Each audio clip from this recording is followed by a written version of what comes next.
Bueno, vamos a empezar con la unidad temática 1, que es aspectos generales del consumo de drogas.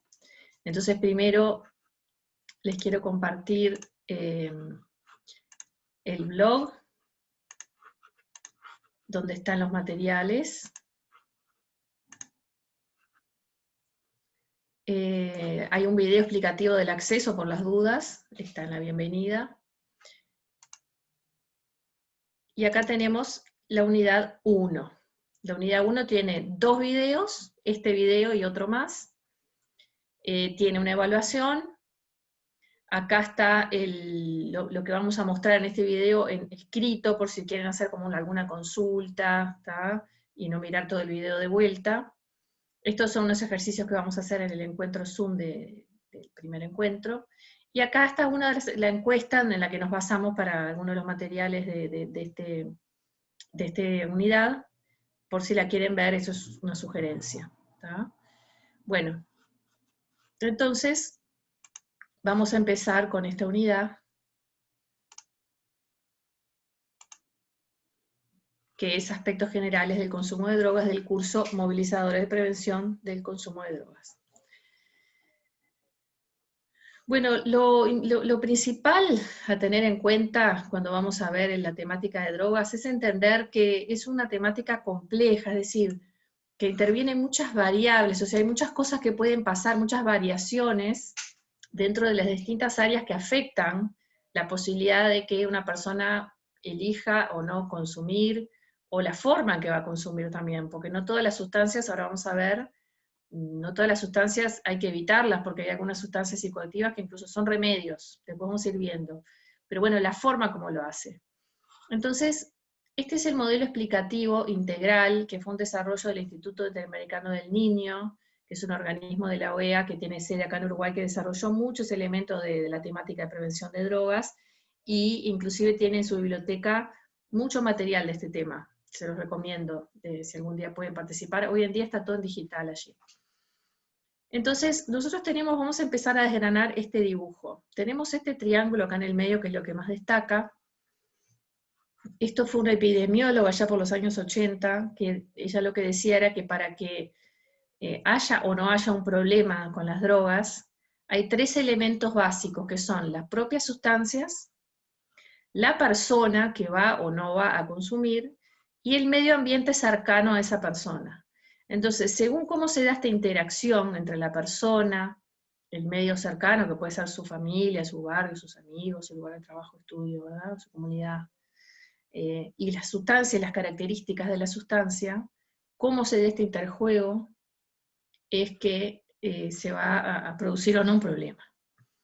Nosotros destacamos en especial la persona, en el sentido que la persona es quien tiene la última palabra. Nosotros que nos enfocamos bastante en la dimensión humana, espiritual de las personas, decimos, bueno, la persona dentro de todos los condicionamientos que tiene alrededor, es un poco la que tiene la última palabra, y la que va a decidir si va, digamos, a potenciar los factores de resiliencia que tenga, o de protección, o los de riesgo.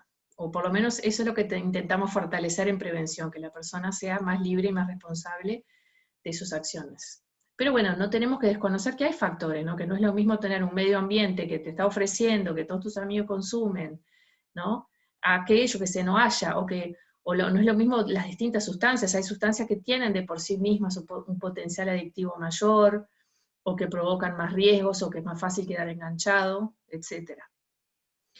Después esta temática, todas estas flechitas que aparecen acá, tiene que ver con la oferta y la demanda, es decir, la persona puede ofrecer drogas o demandar, o sea, consumirlas, pedirlas, comprarlas, adquirirlas, o puede estar vendiendo o ofreciendo a otros, ¿tá? Lo mismo el medio ambiente también, el medio demanda o oferta. Entonces acá se da un interjuego, la sustancia también es comprada, vendida o regalada, ¿verdad? Y adquirida de alguna manera. Entonces se da un interjuego de oferta y demanda de las sustancias, que muchas veces esto implica un costo económico también, o un costo de intercambio. En este interjuego intervienen tanto las fabricantes de sustancias, como puede ser alcohol, tabaco, las legales, ¿verdad? O en el caso del Uruguay, que ahora se fabrica también marihuana psicoactiva, como las que son de producción ilícita y de venta ilícita, ¿no? Entonces acá nosotros tenemos la industria transnacional ilícita del narcotráfico interviniendo también acá, con su distribución, su producción, su propaganda, su forma de actuación, de distribución, etcétera, etcétera. O sea que este es un factor a tener en cuenta. Y después tenemos acá arriba y acá abajo distintos elementos más macrosociales, es decir, temas que tienen que ver en general con, bueno, cómo es la región, el país, la ciudad, la sociedad, la cultura, el sistema político, el nivel de desarrollo, el sistema económico, el nivel de participación ciudadana, todos elementos que pueden ayudar o no a estar más protegidos, a sentirnos más parte de nuestra comunidad, ¿tá? A tener protección en el caso de que haya un problema, a tener una vida, bueno, donde los objetivos que uno tenga pueden, con mayor o menor dificultad, pueden ir siendo cumplidos, que no estás en guerra, o que estás en una situación de posibilidades, que tenés acceso al estudio, acceso a desarrollarte como persona, ¿tá? Y acá abajo son elementos más específicos de las drogas en sí. Por ejemplo, si hay violencia en la región, si hay, por ejemplo, presencia de narcotráfico, es decir, si hay organizaciones de narcotráfico en el territorio donde uno va a trabajar, que están ahí ofreciendo, que están ahí, digamos, generando situaciones de corrupción, etcétera, etcétera. En las zonas de producción de drogas acá, esto no se ve tanto porque acá no se produce, bueno, se está produciendo marihuana hoy en día, entonces el tema del desarrollo rural, zona de producción de drogas, si hay zona de tráfico, es decir, los factores específicos de las drogas. Entonces, todo este suprasistema, digamos así, de qué es lo que pasa con todos estos factores, después vamos a irlos desgranando en esta unidad. Todos estos elementos influyen en prevención y nosotros vamos a ir eligiendo en cuáles podemos intervenir para la prevención. Acá también hay otro dibujo que nos ayuda a entender, esto es un dibujito, no sé quién originalmente lo hizo, pero yo se lo copié a un profesor mío, Freddy da Silva, pero esto está en toda la bibliografía de la temática, es decir, que la persona y la sustancia, lo que importa, es sobre todo qué relación haya entre ellos, es decir, cómo es ese consumo. ¿Tá? Y si es que hay una relación, porque digamos, si la persona directamente no consume, ya está, no hay relación, ¿no? Y cómo esa relación está modulada, influida por lo que pasa alrededor, su familia, su trabajo, su grupo de pares, su barrio, su centro educativo. ¿Tá? O sea que es más o menos lo mismo que el modelo anterior, un poquito más, más simple. Entonces vamos a hacer algunas definiciones que hay que saber para poder trabajar en prevención. ¿Qué es una droga? Porque nosotros normalmente decimos drogas, drogas, drogas, pero ¿qué es realmente? ¿Qué es lo que dice el diccionario, no? Una droga es una sustancia que cuando se introduce en el organismo de alguna forma, modifica una o más de las funciones. ¿Tá? O sea, a diferencia de un alimento, por ejemplo. ¿Tá? Entonces yo acá tengo todos los remedios. Si por ejemplo, no sé, me duele la cabeza, tomo un remedio que, ¿qué hace? Bueno, cambia la percepción del dolor, o cambia, qué sé yo, algún tema vascular o lo que sea, y bueno, ayuda a que se me vaya el dolor de cabeza. Tengo fiebre, tomo un antipirético, no sé cómo se llama bien, ¿no? Y se me va la fiebre, etc. O sea, modifica alguna función que en general se utilizan como medicamentos, en general. ¿Tá? Las sustancias que a nosotros nos van a interesar para este curso son las sustancias psicoactivas, drogas o sustancias psicoactivas. ¿Tá? ¿Qué quiere decir psicoactiva? Bueno, que la actuación que tienen, o sea, en lo que actúan es en la parte psicológica. ¿Tá? El de la fiebre actúa en otra área, ¿verdad?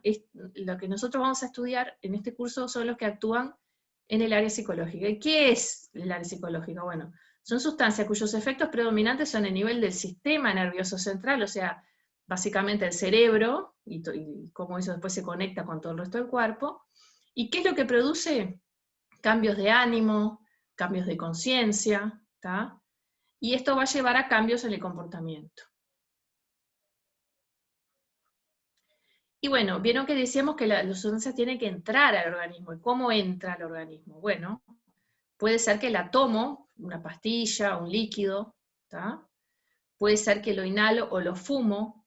La vía pulmonar es la que permite que la sustancia llegue con mayor rapidez al cerebro, ¿tá? Puedo que entre por las mucosas, es decir, nasal, esnifada, esto como un polvito que entra por la nariz, digamos así, y por donde entra es por la mucosa, que es la piel del lado de adentro de la nariz o de la boca, podría ser, ¿no? También puede ser por inyecciones, por ejemplo, en general se usa más la intravenosa, pero podría ser intramuscular o subcutánea. Esta no se usa tanto rectal, en un momento se usaban algunos remedios que tenían componentes de opio, que se usaban en forma rectal, hoy en día no es tan frecuente. Pero es una posibilidad porque entraría por las mucosas del recto, digamos así, ¿no? ¿Cuáles son los riesgos de estas formas de ingreso? Riesgos específicos, sin importar la sustancia que sea, después vamos a ver los riesgos de cada sustancia, pero el riesgo de la vía de administración, bueno, depende cuál sea de los distintos riesgos. Prácticamente todas, o según cómo se utilicen, muchas que pueden llevar a contagio de enfermedades transmisibles, porque muchas veces se comparten los implementos para el ingreso. Por ejemplo, uno puede compartir un cigarrillo, puede compartir una pipa, los canutillos para entrar en la nariz, el polvito, puede compartir jeringas, etc. Entonces, al compartir esto, bueno, se contagian diferentes cosas, obviamente, según si son contagios simplemente de un tema respiratorio o de cosas más graves, a veces que se transmiten por la sangre, etc. ¿Tá? Puede haber riesgo de infecciones si se utilizan implementos que no están esterilizados o sucios. ¿Tá? Muchas veces además, al usar, por ejemplo, al usar una pipa, a veces hay quemaduras, entonces también puede haber sangre para que genere contagios. Y si está todo sucio, se pueden haber infecciones, sobre todo en jeringas sucias, ¿verdad? Después, las vías de administración que ayudan a que el efecto sea más rápido pueden aumentar el potencial adictivo. El potencial adictivo es como la probabilidad de que una sustancia genere como más ganas de seguirla consumiendo. Entonces, si el efecto es más rápido, en general también se va más rápido. Entonces yo digo, ay, quiero de vuelta sentirme así. Y busco consumir de vuelta. ¿Tá? Entonces, lo que se dice, lo que está probado es que el efecto más rápido se va más rápido, eso aumenta el potencial adictivo de la sustancia, y eso depende de la vía de administración, no solo de la sustancia, ¿tá? De la forma que ingresa al cuerpo. Las que provocan efectos lentos, ¿cuál es el tema? Por ejemplo, si una persona toma alcohol, o come un preparado alimenticio con marihuana, vieron que a veces hay esos que le dicen brownies, o cualquier galletita que tenga marihuana, los efectos son un poquito más lentos, es decir, no es que la persona toma un vaso que tenga algo de alcohol y ya está bajo efectos. Demora un ratito, ¿verdad? Yo qué sé, 10, 15 minutos. Los brownies estos de marihuana a veces demoran hasta media hora en provocarse un efecto.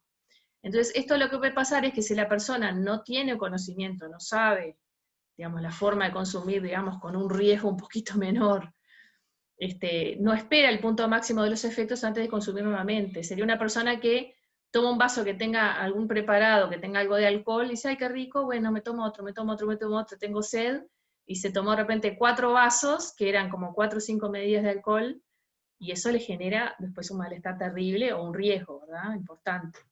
O lo mismo con marihuana.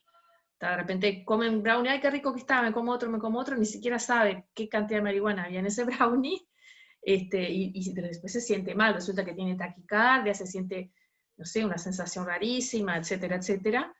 Bueno, porque el efecto era lento. Así que esa es otra característica que pueden tener los efectos lentos, también con otras sustancias puede pasar.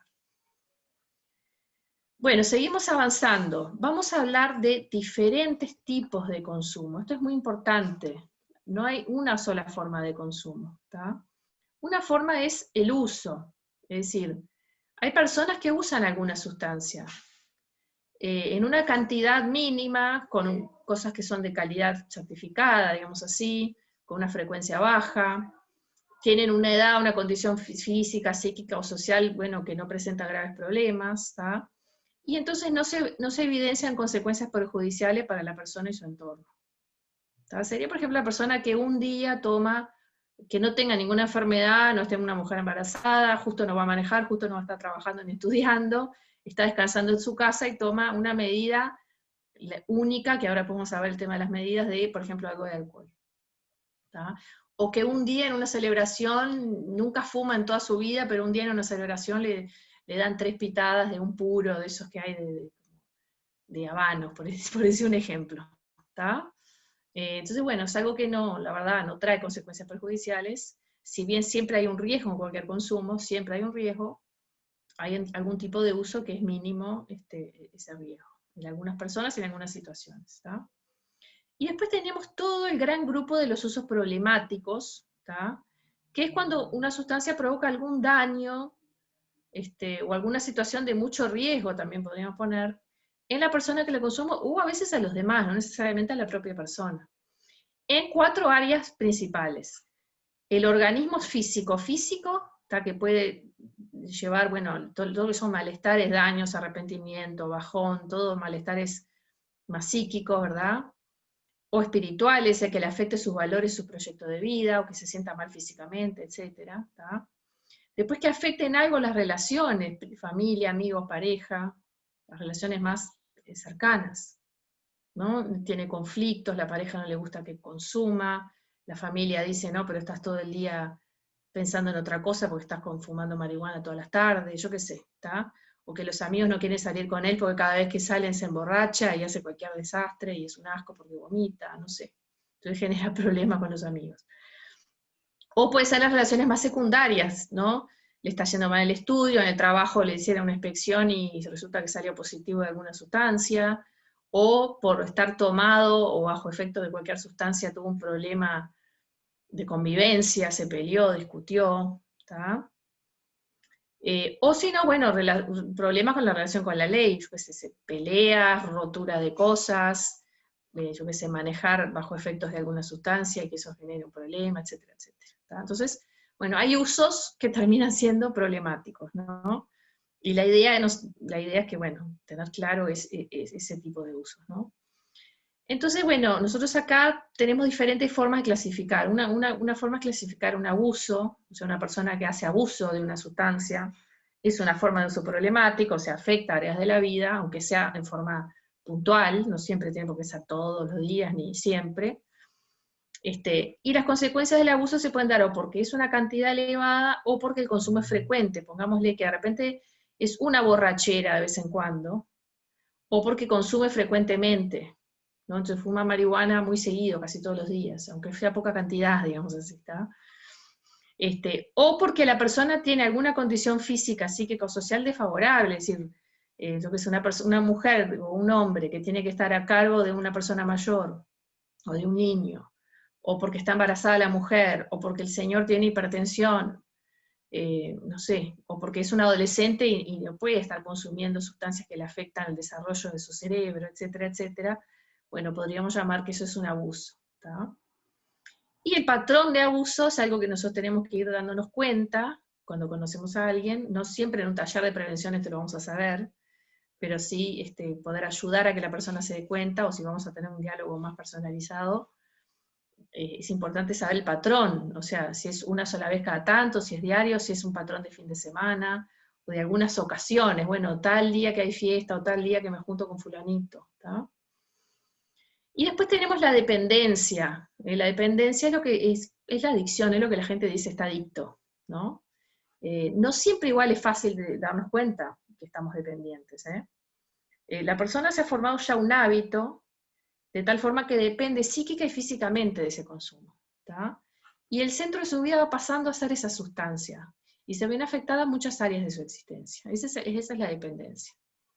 La adicción es lo mismo, lo único que el concepto de adicción, la palabra adicción se puede aplicar también, es decir, dependencia por sustancias, sería lo específico, y la adicción también se aplica a otro tipo de comportamientos, como por ejemplo personas que tienen una dependencia al juego, una dependencia a una sexualidad de riesgo, una dependencia, qué sé yo, hasta al trabajo puede tener una dependencia porque no sabe aflojar y separarse del trabajo, ¿está? Y la definición de adicción es casi lo mismo una cosa con la otra, lo único que, digamos, tiene orígenes diferentes en la literatura, digamos así. La adicción se define como buscar un placer o evitar un malestar, pero sin tener en cuenta las consecuencias negativas. ¿Tá? O sea, la persona quiere pasar bien o evitar pasar mal.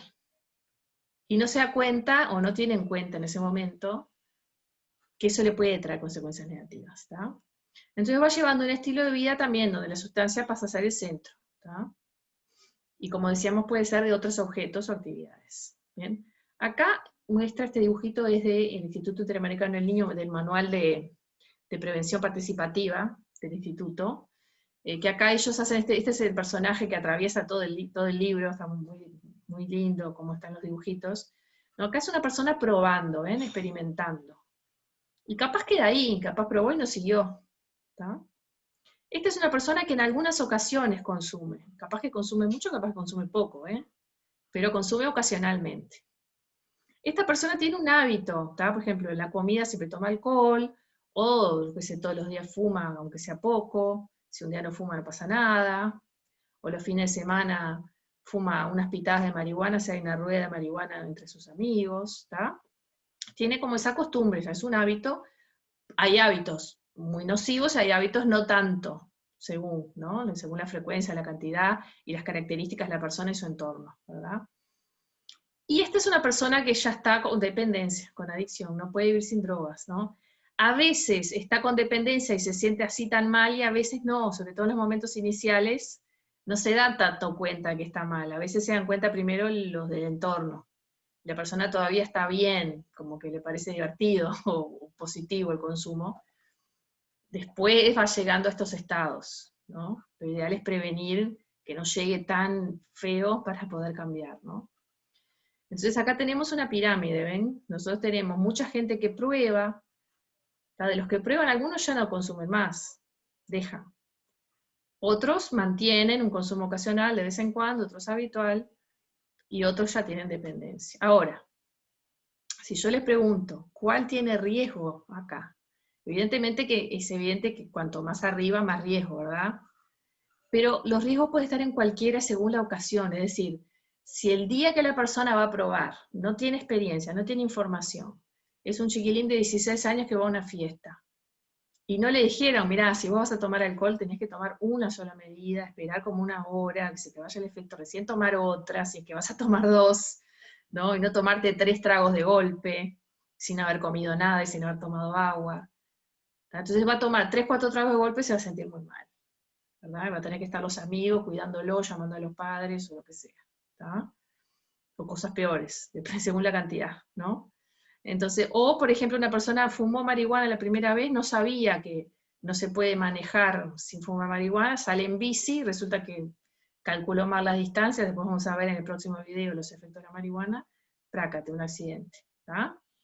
Entonces, riesgos puede haber en cualquier momento. Evidentemente, hay formas de consumo menos riesgosas, porque la persona se cuida, y formas que son más. Riesgos siempre hay, aunque sea mínimo, siempre hay. Y bueno, y estos son dos conceptos que son importantes tener en cuenta y aprender.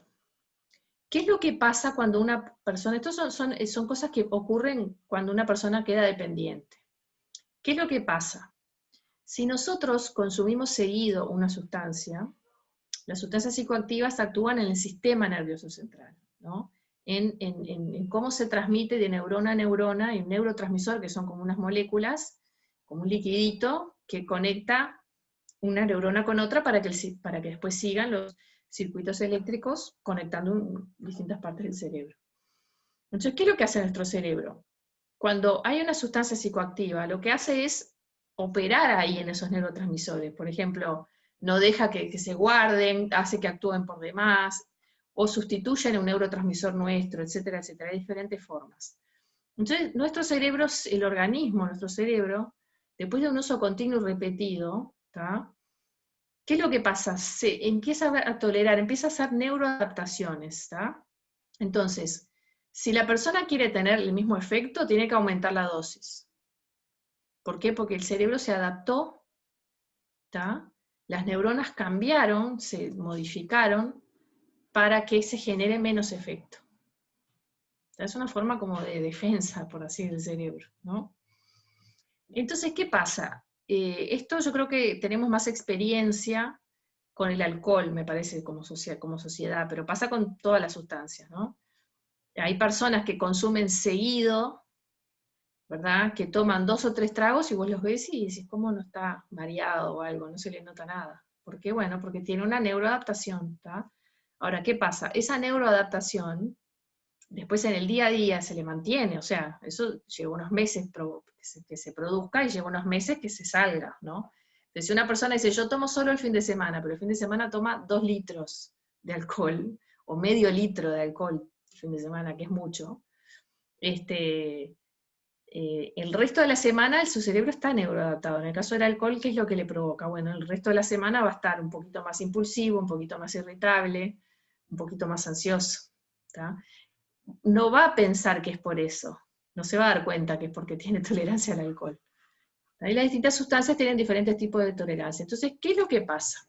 Si una persona tiene el hábito de consumir, yo qué sé, cigarrillos, alcohol, marihuana, lo que sea, cocaína, si deja de golpe el consumo, como está adaptado, como tiene tolerancia, le va a pasar esto que es el síndrome de abstinencia, que es un conjunto de síntomas y signos. O sea, signos son cosas que uno ve y síntomas lo que la persona siente, que bueno, en general son variados y constantes, son fenómenos psíquicos distintos, en general displacenteros, o sea, desagradables, que duran yo, un día, algunas horas, o un día, o 2, o 3, más o menos, depende. ¿Tá? Ese es el llamado síndrome de abstinencia, ¿tá? Que se provoca siempre y cuando haya tolerancia, es decir, no es un acostumbramiento del cerebro. Y bueno, después ahí se clasifica, digamos, se explica un poco que la dependencia, esto que hablamos, la dependencia, la adicción, tiene un componente más psíquico y un componente más físico, están unidos los dos, ¿no? Pero la dependencia psíquica, bueno, tiene más que ver con, digamos, como la sustancia produce como cierta satisfacción o evitar un displacer, aparece un impulso al consumo. O sea, la persona tiene como un deseo, tiene como unas ganas, ¿no? Le cuesta como controlar eso, como ese impulso al consumo. Esa es la dependencia psíquica. Y la dependencia física tiene que ver con, digamos, el síndrome de abstinencia. ¿Tá? O sea, se desarrolla la tolerancia, y entonces la persona deja de tomar, deja de consumir y se siente tan mal que como que tiene que consumir de vuelta para eliminar esta sensación desagradable. ¿Tá? Nosotros, yo en mi caso, que hacemos diagnósticos clínicos, ¿verdad? En lo que es tratamiento, en lo que es psicoterapia, el diagnóstico clínico va un poco más de detalle, ¿no? No es la idea de este curso, pero les cuento que la forma de diagnosticar hoy en día se llama trastorno por uso de sustancias, y se diagnostica la severidad o gravedad, ¿tá? Y la severidad o gravedad depende del tipo de consumo, o sea, la cantidad, frecuencia y el tiempo desde el inicio, el compromiso en las áreas vitales, o sea, salud física, mental, educación, trabajo, socialización, manutención y problemas legales. Y después si hay signos específicos de dependencia, como mencionábamos, estos de tolerancia, abstinencia, percepción de que se perdió el control del consumo, o sea, de que la persona intentó abandonar y no pudo. ¿Tá? Entonces, en un diagnóstico clínico, bueno, es algo bastante más largo, y se diagnostica TUS, que se llama trastorno por uso de sustancias, o no. O bueno, es un uso de bajo riesgo, ¿no? Y bueno, después, a partir en el próximo video, vamos a ir viendo características de las sustancias, ¿no? Nosotros acá vamos a hacer un pantallazo de cuáles son las sustancias.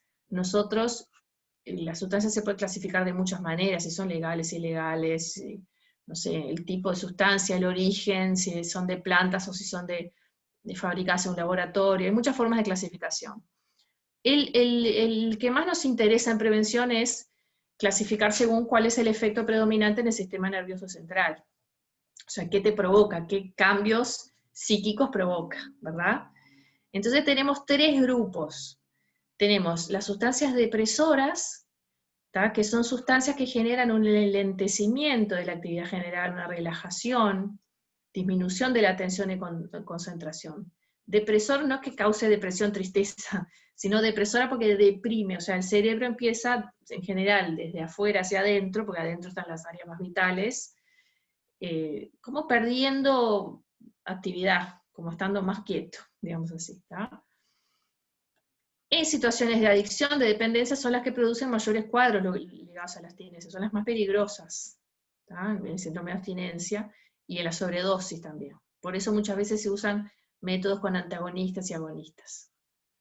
en nuestro medio se consumen en combinación con otras sustancias en general.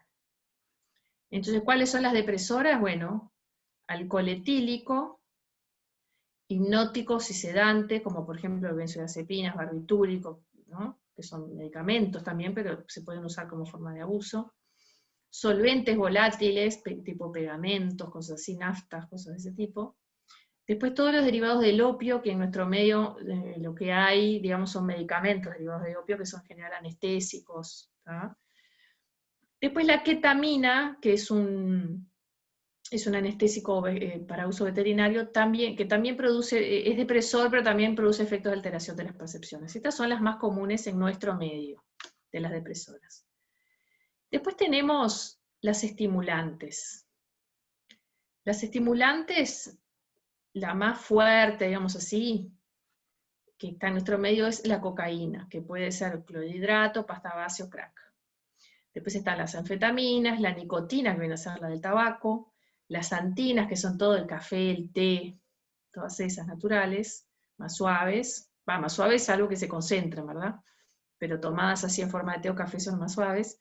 Están las bebidas energizantes, lo que tienen es cafeína, un poquito más concentrada que un vaso de café. Después tiene esto, taurina, que es un componente para los músculos, y azúcar, mucho azúcar.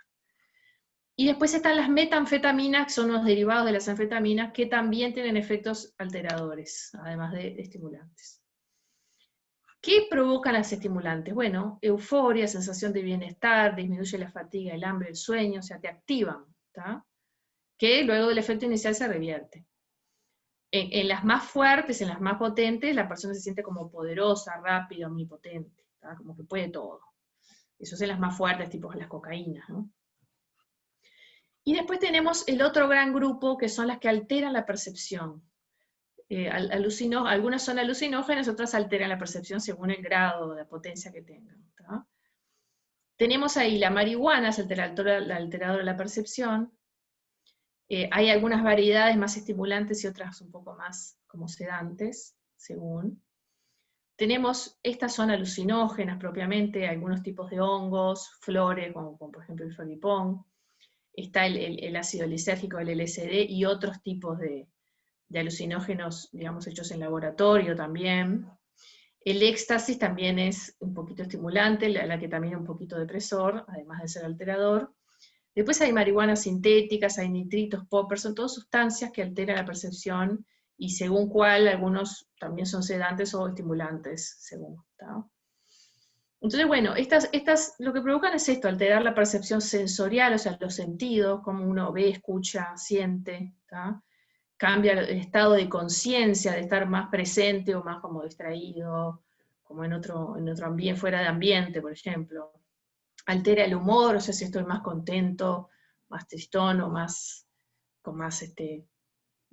sí, como contento, eufórico, qué sé yo, ¿tá? Pueden provocar alegría. Puede haber alteraciones del pensamiento en lo espacio-temporal, por ejemplo, la marihuana altera mucho la percepción del tiempo, del espacio, ¿tá?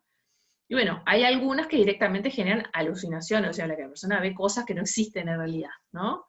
Que son más estas, hongos, LSD, floripón, todas estas, ¿tá? Así que esos son los grandes grupos de sustancias, y bueno, en el próximo video vamos a profundizar en las que hay más en Uruguay y ver un poco las estadísticas. Así que, bueno, seguimos adelante con el curso en el próximo video. Un gusto, y cualquier duda nos escriben.